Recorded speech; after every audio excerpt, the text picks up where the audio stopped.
10 dias depois da divulgação da Operação Carne Fraca, estabelecimentos de Bauru percebem a população mais exigente na hora de comprar.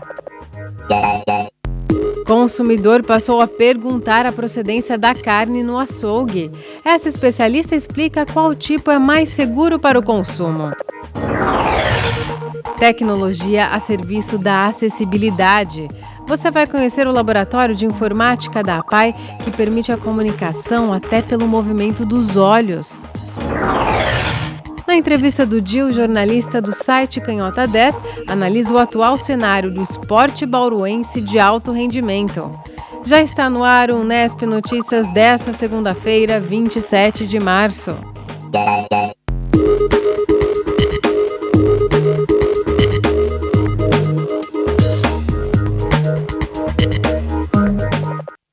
Boa noite. A Operação Carne Fraca, divulgada há 10 dias, mexeu com os hábitos de consumo da população.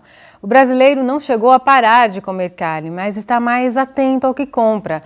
Nós conversamos com uma especialista que explica quais cuidados é preciso tomar. Os bauruenses já sabem que uma medida importante é saber a procedência do alimento. Neste açougue, os proprietários perceberam um leve aumento na circulação de clientes nos últimos 10 dias. Além disso, tem também quem pergunte sobre a qualidade das carnes. Todo esse movimento foi gerado logo após a divulgação de um esquema entre fiscais e frigoríficos para burlar os controles sanitários. Muita gente agora prefere comprar carne em estabelecimentos onde a procedência do produto é conhecida, a levar para casa carnes já embaladas. Você ficou mais atenta à procedência da carne, ficou um pouco insegura? Eu acho que não, porque eu só compro aqui. Você acha que não tem motivo para preocupação, né, depois dessas notícias?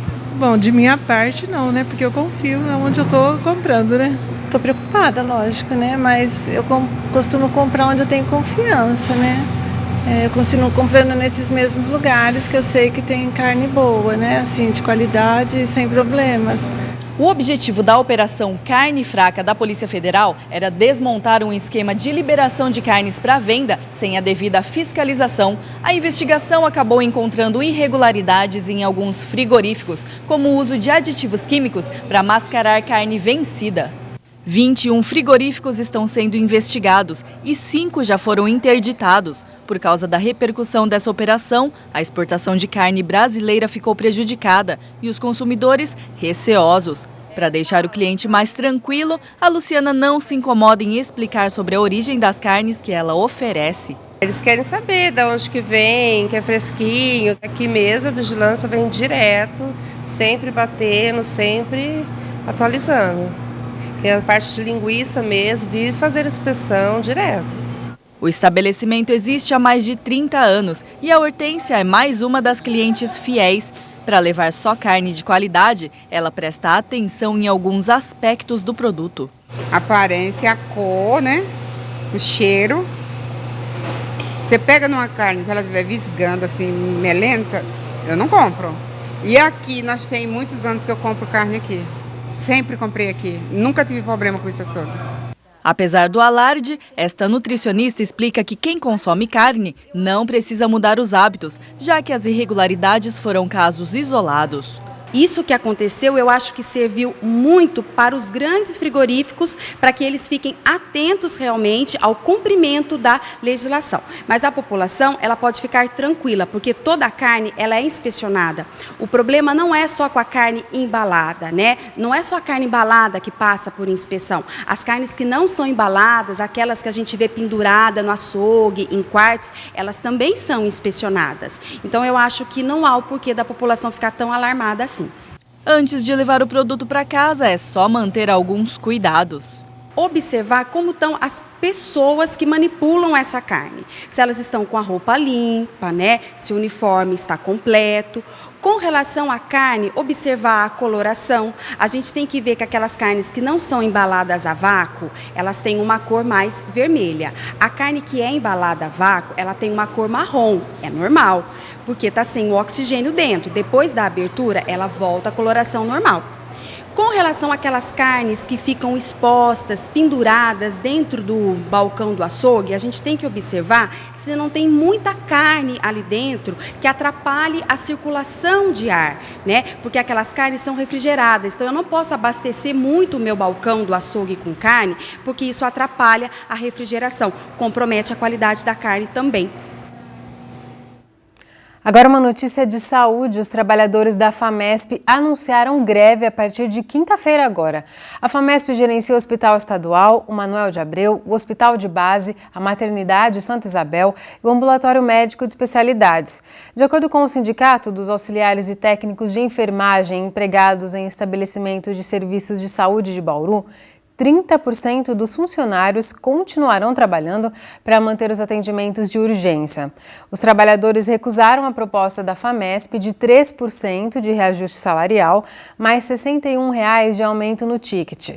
A categoria pede 9% para a reposição da inflação.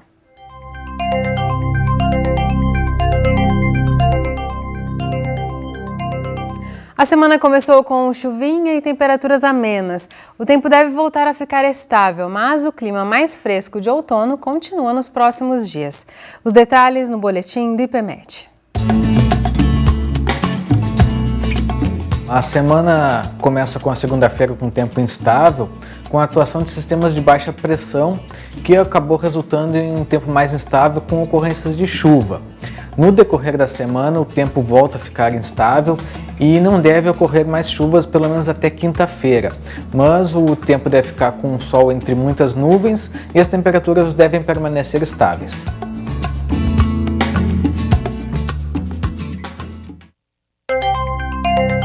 Nesta terça-feira, o sol deve aparecer entre nuvens, mas sem possibilidade de chuvas.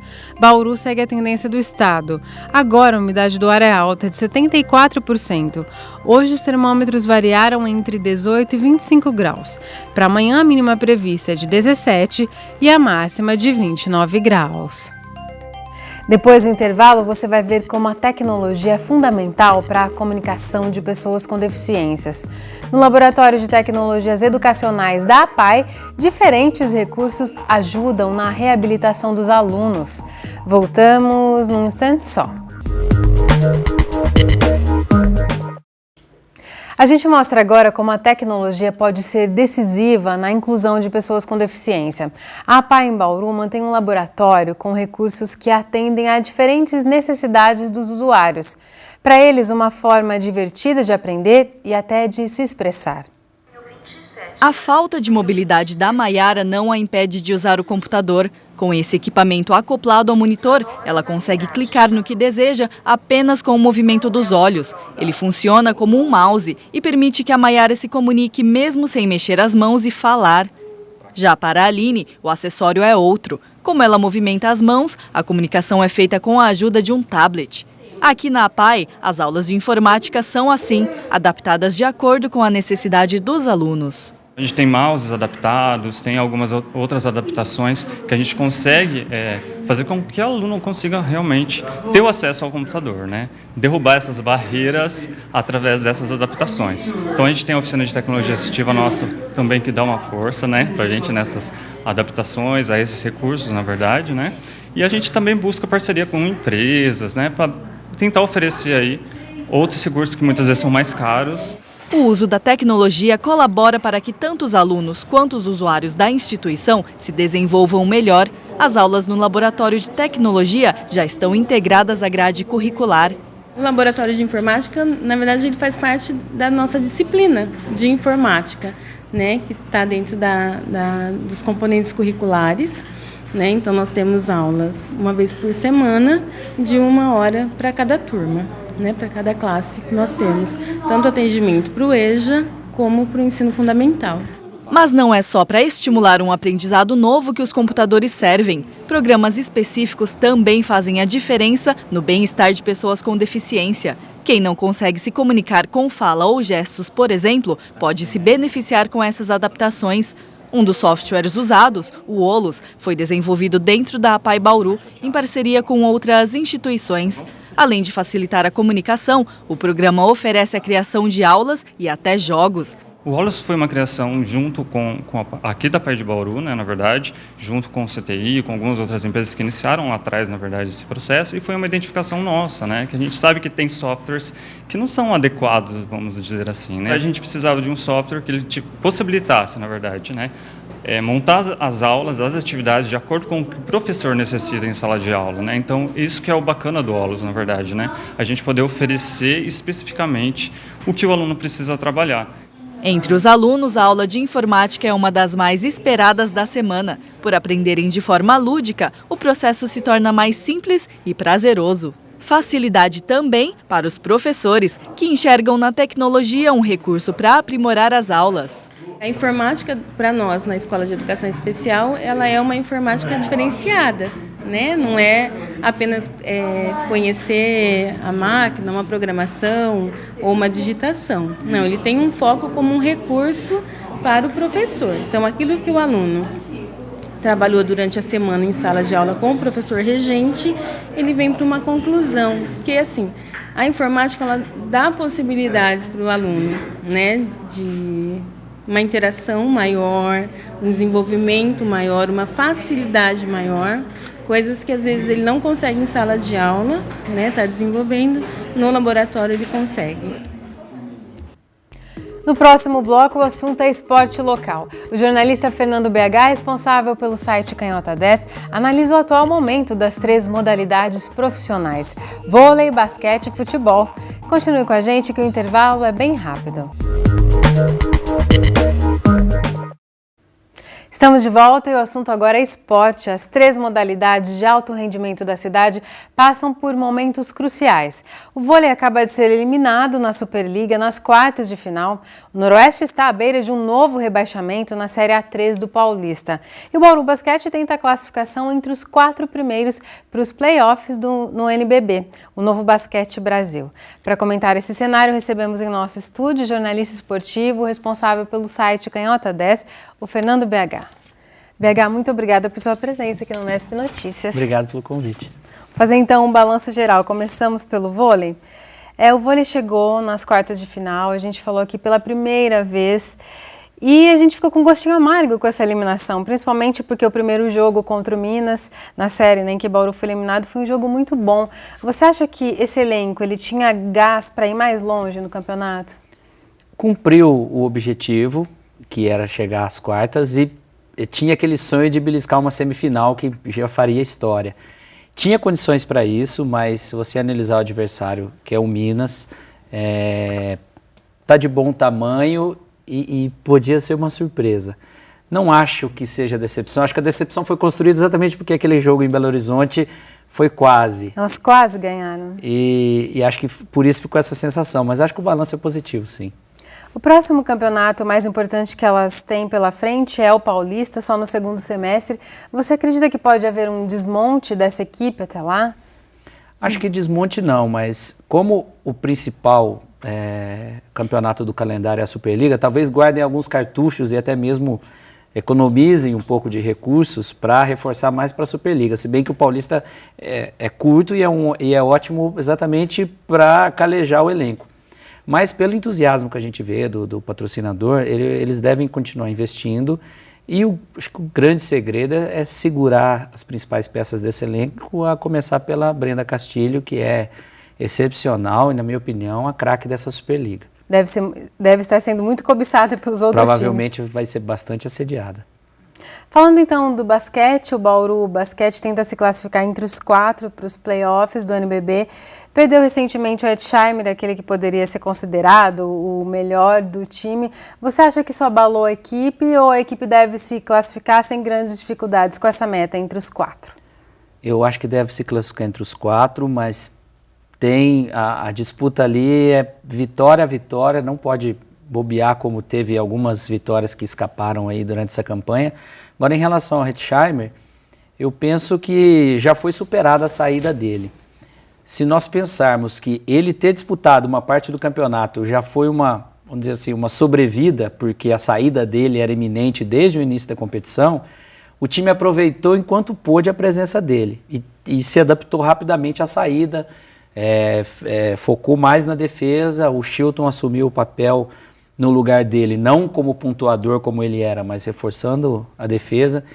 Então, acho que o time assimilou a saída, mas ao mesmo tempo, até o torcedor precisa entender isso, que o nível do time baixou um pouco. Então, ficar entre os 4 primeiros é sim uma meta, mas pensar algo acima de uma semifinal, isso já pensando lá na frente nos playoffs, aí já seria lucro. Agora, tem sim que brigar entre os 4 primeiros, até para se poupar da disputa das oitavas de final. Você acha que o título inédito no NBB seria uma meta bastante difícil para esse ano? É uma meta ousada para essa temporada, sim. Acho que seria um grande feito.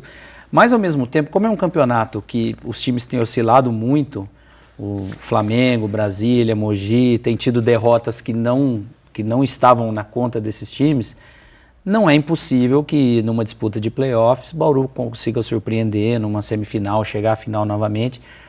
Mas, se você pensar friamente, não creio que o título venha nessa temporada. As temporadas que Bauru tinha condições de ser campeão foram as 2 anteriores e que acabou perdendo para o Flamengo. Ele vinha com mais consistência, né? Sim, com um elenco mais encorpado e até mesmo mais temido pelos adversários. Agora não, Bauru, digamos que é não vou dizer um azarão, mas ele tem que correr por fora mesmo, comer pelas beiradas nesse NBB. Vamos falar do Noroeste, então, agora. O Noroeste começou a Série A3 do Paulista cercado de muita expectativa, conseguiu montar um elenco, a torcida se mobilizou, até conseguiu vitórias no início, mas depois foi meio descambando. Qual que é o principal erro desse time? O que está acontecendo na sua visão, BH? A impressão que a gente tem é que, pelo elenco ser muito jovem, ele não segurou a pressão dos primeiros resultados negativos. E aí foi uma bola de neve. Aconteceram muitas derrotas no segundo tempo dos jogos. Então parece, e aí eu não posso afirmar, porque não sou especialista na área, mas parece que a condição física também pesou em algum momento. Mas tem uma questão aí de controle emocional das partidas mesmo, e é meio consenso na crônica que faltaram alguns jogadores mais experientes. Então, nisso pesa, se a gente for falar num erro, pesa um pouco na montagem do elenco. Para ser aquela referência, liderar ali em campo. Exatamente. Até tenho, por exemplo, o capitão do time, o Maicon Douglas, que disputou pelo Noroeste A3 do ano passado, ele é essa referência. Mas ele fica ali, ele é volante, ele fica numa posição do campo que ele até consegue ter voz ativa, mas a gente também fala muito em liderança técnica. Então talvez um jogador de meio campo criativo, mais à frente do ataque, ele conseguiria ter essa função de acalmar o time, não só no grito, mas também na habilidade, fazendo realmente jogadas para ajudar a chegar ao gol, até porque o ataque do Noroeste é muito improdutivo. E a pergunta fatal, a queda é iminente? Na sua avaliação, é difícil escapar da Bezinha? É difícil escapar se você pensar que já existe uma certa distância do Noroeste para os times que estão fora dessa zona de rebaixamento e são apenas 15 pontos em disputa a partir de agora.